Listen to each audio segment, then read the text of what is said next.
Olá, meu nome é Sátia Naú, sou médica cardiologista com foco na medicina integrativa e funcional. Estamos aqui no meio da série sobre o ômega 3. Já teve um primeiro vídeo falando por que você tem que tomar o ômega 3. O vídeo de hoje, que é o segundo de 3, nós vamos falar o que pode acontecer se você não ingerir o ômega 3 com regularidade.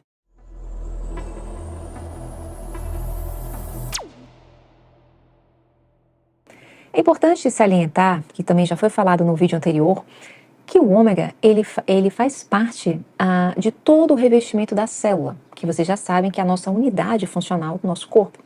Portanto, se você não tiver uma membrana muito adequada, digamos assim, coisas podem acontecer de mau funcionamento do seu corpo. Então, põe uma coisa na sua cabeça: o ômega 3 ele vai estar ligado tanto no seu pré-desenvolvimento, antes mesmo de você existir, ou seja, na maturação dessas células germinativas que vão gerar um ser, no próprio desenvolvimento desse feto na barriga da mãe, inclusive no pós-parto, ou seja, já criança, inclusive depois adolescente, adulto e até mesmo na chegada da terceira idade. Então, em todas as fases da vida, o ômega vai ter uma repercussão, na própria gestação mesmo.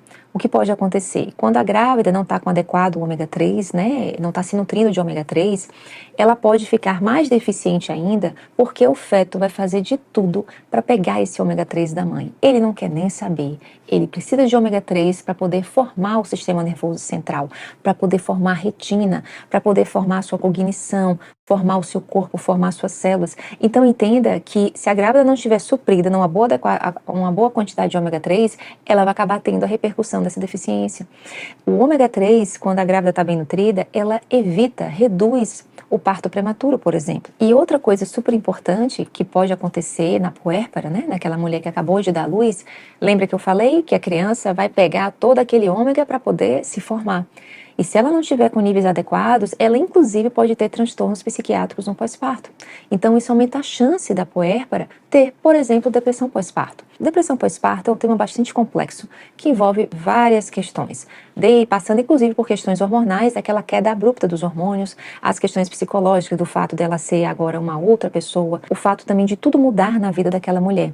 Entenda que, sim, estudos mostram que a deficiência de ômega 3 na gestante e na puérpera aumentaria, sim, o risco de depressão pós-parto. Então isso é uma coisa super importante. Agora, já uma criança suplementada adequadamente de ômega 3, ela vai ter sim um melhor desenvolvimento neuropsicomotor.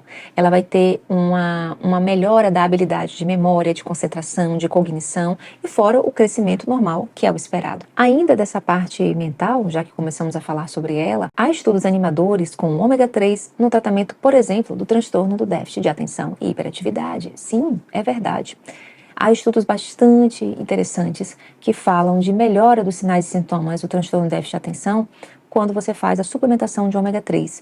E também há estudos mostrando sobre esquizofrenia, transtornos de personalidade e o próprio transtorno obsessivo-compulsivo.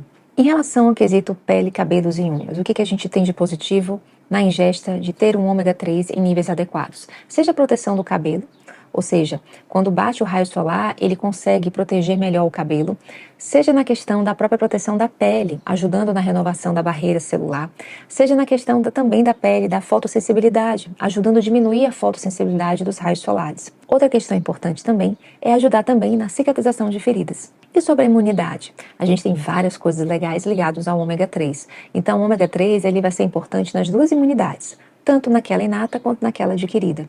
O ômega 3 tem estudos mostrando que crianças suplementadas no primeiro ano de vida com ômega 3 em boa quantidade conseguiu reduzir a incidência, por exemplo, de lúpus e artrite reumatoide.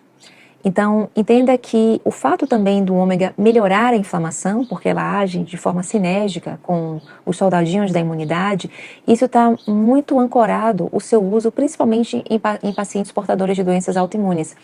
Não é por menos que quem faz o protocolo Coimbra de altas doses de vitamina D3 sabe que sim, que o ômega faz parte daquele arsenal todo terapêutico. O ômega é muito importante, principalmente para essa população.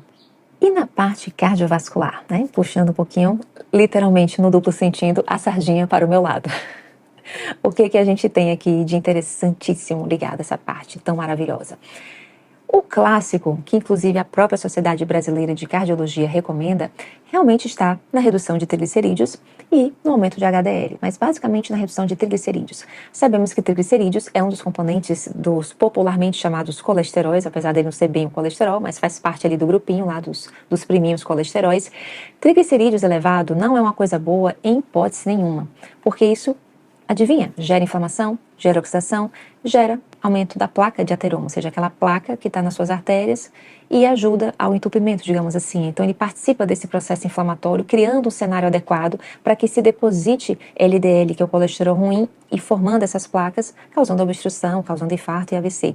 Então ter triglicerídeos alto não é bom de forma nenhuma. E o ômega ajuda sim na redução desse triglicerídeo, isso é uma forma mais natural.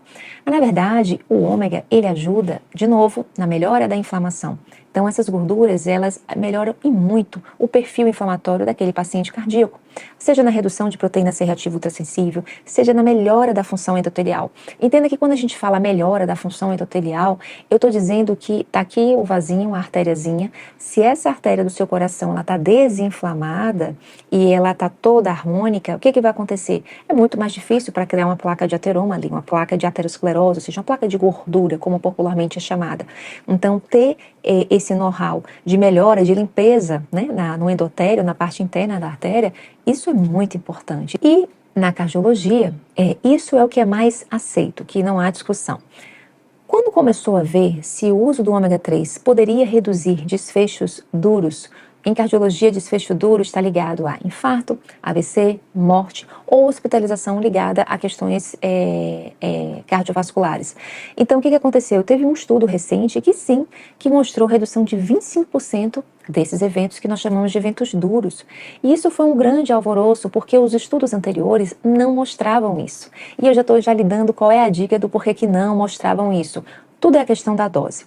Na verdade, não é só na cardiologia, mas qualquer outra área do nosso organismo. Quando a gente vai ver os estudos, justamente os estudos mais animadores, é justamente aqueles estudos que usaram maior proporção de EPA-DHA ou maior proporção de mais EPA. Nesse caso do REDUCE-IT, que mostrou essa 25% de redução de desfechos duros de morte, hospitalização, etc., adivinha, foi ligada a uma alta concentração de EPA. Então, quando eles jogaram duro ali no EPA, o que aconteceu? Começou sim, finalmente, a ter desfechos ligados à redução de mortalidade. Então, o ômega 3, ele é igualzinho à vitamina D. Para você ter um desfecho melhor, para você ter um resultado melhor, a dose não pode ser subdose, não pode ser doses homeopáticas, né? As doses, elas devem ser mais generosas. Não são doses enlouquecidas e altíssimas, mas são doses que tenham em base uma ciência e um entendimento que aquilo não causa nem risco, vai causar mais benefício, na verdade. Então é muito interessante. E esse estudo mostrou e teve uma meta-análise que conseguiu sim fazer uma revisão de vários outros estudos que provou que isso realmente de fato acontecia em outros cenários, em outros estudos. E evidentemente que essa dose, ela deve ser sim orientada por um médico habilitado e um nutricionista habilitado para tal, porque tem que ter a tal da individualidade. O que pode ser muito bom para um, pode não ser interessante para outro.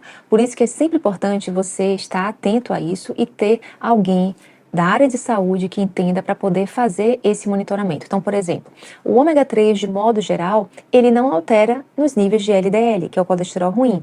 Pois bem, eu sou uma dessas por conta dos meus polimorfismos genéticos, meus defeitos genéticos. Se eu coloco um pouquinho mais de gordura, mesmo que seja poliinsaturada, o meu LDL ele já aumenta um pouco.